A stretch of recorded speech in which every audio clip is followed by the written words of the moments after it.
way of sort of disrupting and augmenting the sonata form and bringing into it a certain kind of contrapuntal complexity.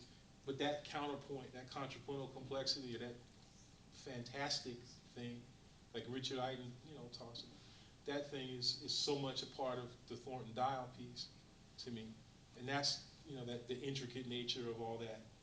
There's just so much movement in it, you know. So. You explicitly talked about blackness and value, but the spirit of that book, in a way, very much seems to permeate your own thought, your own work. And actually, I wanted to check if, would I be right in thinking that you pushed some of that work in a particular direction? I mean, I read it as very much about the interplay between intellection and sound. And I think, if I understood you right, where you would locate value is what you call the epistemological eruption in that space between nothingness and thingliness, or between nothingness and something else. No, well, Lyndon was, he's the one who really explored that space, and I think that blackness and value is really, like in that, there's that piece that I am still kind of obsessed with, that Althusser wrote. I guess it's just called, where he talks about Marx, Nietzsche, and Freud as the three fatherless children of our modernity. And what connects them is that they reconstruct or collectively revalue the sciences of value. And see, what I think Lyndon's work does is it says, well, there are these other sort of orphans of modernity that don't get caught or held within that same, sort of structure. And if we take their work into account, then it's not even so much about a revaluation of value. It's a much more destructive kind of a relation to valuation. And I think that, and this is I think already something that Marx, well, all of them, but especially Marx and Freud, I think they already have an intimation, of the destructive force that blackness has vis-a-vis value, precisely as a function of the brutality and intensity with which black flesh was valued, in this sort of literal way. But, and see, Lyndon understands that stuff, with regard to, and what's amazing is that the book he was working on, which is coming out soon next year, is even more intense in its exploration of these same issues. And I remember him. It's like,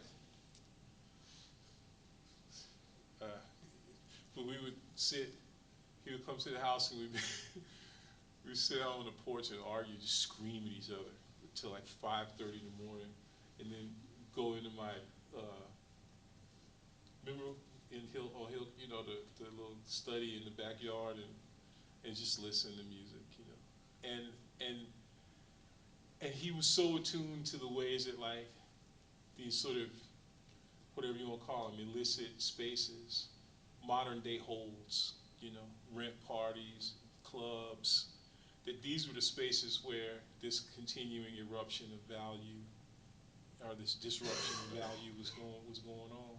So his work was always enmeshed in this sort of intense working through this dialectic of what it means to live,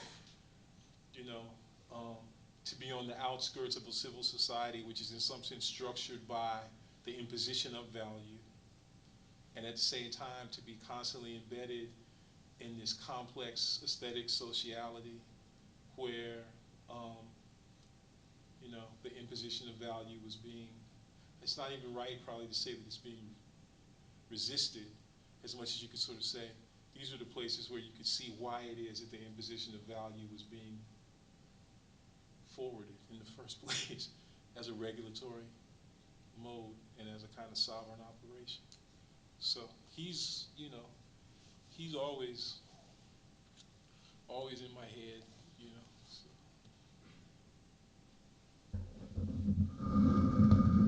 So we have time. I'm not sure if I wrote this note properly, but blackness bears or is the potential to end the world. And then something other than the question of the meaning of being. Then somewhere in here, I'm interested in trying to connect this to a question about teleology, suspension and teleology. In a sense, what would like to invite you to do is to meditate a bit more out loud, if you will, on blackness is or is the potential to end the world. And this withdrawal or this withholding of the desire for subjectivization or subjectivity as such. And this remaining, this willingness to remain. Not quite at the level of saying this is a habitation, right? This is a house, or this is a home, or this is even a place.